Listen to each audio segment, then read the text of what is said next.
So one of the things I wanted to do today was just give you an example of some of the types of things that we see the most often where the investment strategy that is developed needs to be tailored in a way to deal with certain types of life events or life needs. So what I have here in front of us is a financial plan with various different kind of things that need to be dealt with in a person's life. In this particular case, what we can do is we can actually look at the base facts. So whenever we're looking at a financial plan and we're going to put together an investment strategy, we first want to start off with where are you right now? Given what you're doing right now, what does the projection look like? So we look at all the assets, the liabilities, the net worth, any kind of cash flow situations that you have with Social Security, your income, your investment portfolio, how it's allocated, how much you're contributing, how much your employer contributes, all of those things, your budget, all of that stuff. That's all compiled in this financial planning software that we use, and then we're able to analyze different scenarios. And from there, we can optimize the portfolio. So let's just take a look at some examples. In this case, this particular client has a net worth right at an investment portfolio at $1.09 million. So they've been accumulating money, and they now have this much money. And if they continue to do what they're doing right now, based on how their portfolio is allocated, and in this case, they have a very, very conservative allocation, how much it would grow to the future, and then how long it would last. And you can see, in this case, their assets would last till age 79. Well, for many people, they want to have a situation where their plan will show them their money lasting a lot longer than that. So that was the first thing we wanted to look at. So then we can pull at different levers. Like in this particular client situation, there was some discussion about supporting their parents, and they were estimating that it would last about 8 years to support their parents, and it'd be about $60,000. So we could run a scenario where we just create that scenario and say, okay, if you keep doing what you're doing right now, and then you have that situation, and we click that on there, and we have to support the mother, that will take 5 years off your retirement, and there'll be $781,000 lost over time in your terminal net worth. So we can view that from future dollars, or we can view that in present dollars. So in present dollars, that's $456,000. So that's one of the ways that we look at it with these scenarios. So that's one that's commonly seen, is supporting a parent. Another one we see is, a lot of times people want to know, well, what if I retire 3 years later? So in this case, we say, okay, if you retire 3 years later at age 68 and 67, between the two, then they would gain $1.2 million. It's amazing, because they'll be able to save quite a bit more and compound that money longer, and that also changes their Social Security situation. So they basically gain 5 years in their retirement. 5 years in their retirement. So we can click that off and say, okay, well, that's one scenario we can look at.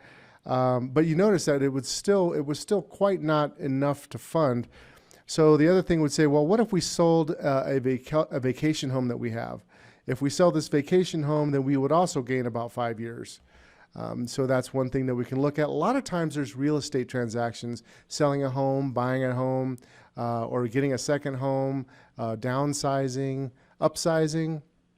So those are also things to look at. Another common thing is people are moving to different locations and say, well, what if we reduce our property tax and our maintenance expenses by making this change and moving somewhere? What does that do? In this case, it adds literally 4 years to the retirement. It's amazing what can happen sometimes if you're in a high tax state and you move to a low tax state, and then increase your standard of living for the amount of money that you have. The other thing they thought about was, what if we took some special vacations that we really been wanting to do? What does that have an impact on our portfolio? And you can see it sheds off 5 years. It's amazing how money compounds over time, and they're talking about big money in those. What about if we reduce our Social Security expenses by 33%? Some people think that Social Security is going to be less in the future, and for good reason. But people want to know what happens if Social Security is not growing at the rates that we're seeing, and we don't see those kinds of, maybe we're considered to be rich at that point. So, it's going to go down. So you can see in this case, it would knock off 3 years or $515,000 off their situation. So a lot of times in this particular case, they were very conservative, lots of bonds. They want, they've always been conservative with their money. And it turned out that they really needed to add a reallocation. So many times a reallocation is needed. So, just by allocating the portfolio to not be in all these CDs and bonds and very little in equities and not in it, no real estate and additional real estate, they were able to add 11 years on their portfolio of $1.6 million over time, over their lifespan to age 90, just by doing some reallocation. And a lot of times we spend a lot of analysis looking at, what kind of strategic allocation that we want to have and how are we going to select stocks, bonds, and various investment vehicles to make your portfolio work best. And then also sometimes we want to look at adding guaranteed elements to the portfolio so that we guarantee certain income streams so we can have kind of a paycheck replacement plan. But all of these levers, by the way, all of these levers are needed to be looked at. And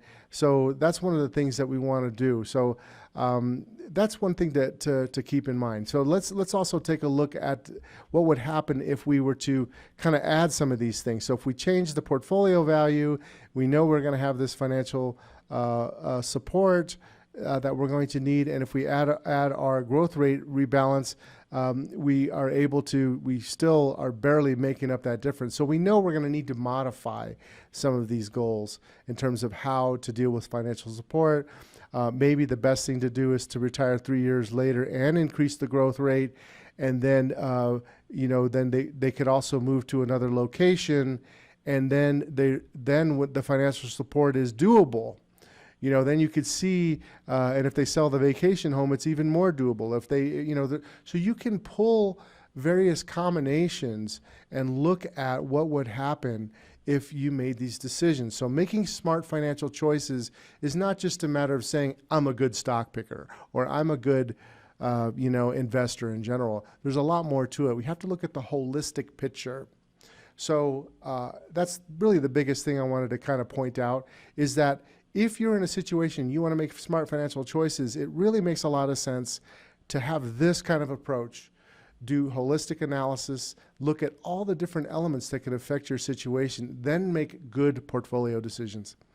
Anyhow, that's all for now. Louis Llanes with WealthNet Investments. Hoping you're having a great day, and we will talk to you later.